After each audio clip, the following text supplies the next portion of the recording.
स्नेहा की शादी की तारीख आने में अब केवल कुछ दिन बाकी थे।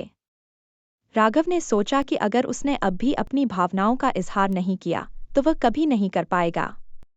उसने स्नेहा से मिलकर एक अंतिम बार अपने दिल की बात कह दी।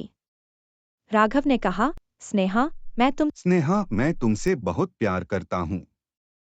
मैं जानता हूँ कि तुम विकास से शादी करने जा रही हो, लेकिन मैं तुम्हें सिर्फ यह बताना चाहता हूँ कि तुम मेरे लिए कितनी खास हो।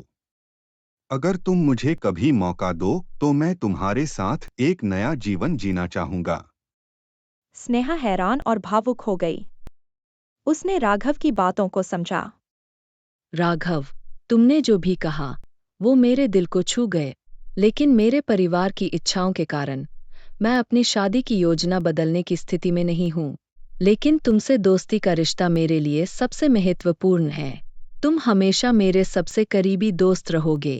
स्नेहा की प्रतिक्रिया के बाद राघव ने महसूस किया कि उसने स्नेहा को खो दिया था, लेकिन अपनी खुद की भावनाओं को पहचानने का एक मौका पाया।